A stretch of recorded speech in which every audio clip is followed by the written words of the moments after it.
Mapakast o fans, tumutok sa pilot episode kagabi ng Encantadia.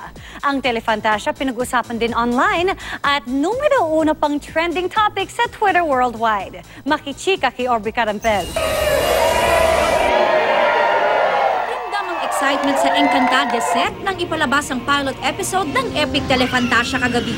Tigil taping muna ang cast at production team para sabay-sabay na panoorin ang pagbabalik telebisyon ng Encantadia matapos ang 11 taon na naging bahagi na ng Pinoy pop culture. Maging sa mga bahay, terminal at karinderya, inabangan din ng Encantadia. Bata man o matanda, nakatutok. Ito mas more on special effects. Na maganda po. Parang kinuha side ng Dota. Yung larong Dota. Mas lalo pong na-excite po ako kasi may mga bagong karakter po na may mga bagong idol din po ako doon. Like sino? Sino?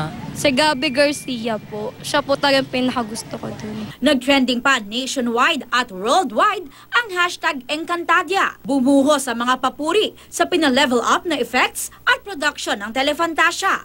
Humanga rin sa mga bagong Encantadia characters. Naki-Twitter party rin ang cast pati na ang mga gumaganap na sangre na sina Kylie Padilla, Gabby Garcia, Sanya Lopez at Glyza De Castro. Nakaka-proud talaga na tayo mga Pinoy kaya natin talagang mag-pull off ng ganitong klaseng quality ng show. Nilig ako para dun sa mga nanood daw. Nung grade 3 pa lang sila, doon nila pinapanood. Tapos ngayon, sabi nila, ay ngayon maintindihan ko na yung kwento. Parang ganon. Nakakatuwa kasi ang ganda talaga ng feedback ng audience. Sabi nila hindi daw talaga sila kumukurap tsaka yung remote nila, hawak lang nila. Para hindi na mailipat kasi talagang tinututukan nila kung paano ba talaga nagsimula ang Encantadia. Naglitawan din ang ilang memes at nakakatuwang tweets. Ang ilan nag-costume pa alas sangre. Ang fierce raw ni Solenn Heussaff bilang si Cassiopeia. Pero nahirita na hindi na raw niya dapat binigyan ng brilyante ang mga hator. Hindi ba siya nanood ng unang Encantadia at hindi na siya natuto? Kung nabitin daw tayo sa pilot episode, wag na wag daw natin palalampasin ang day 2 dahil dito magaganap ang ilang malalaking eksena.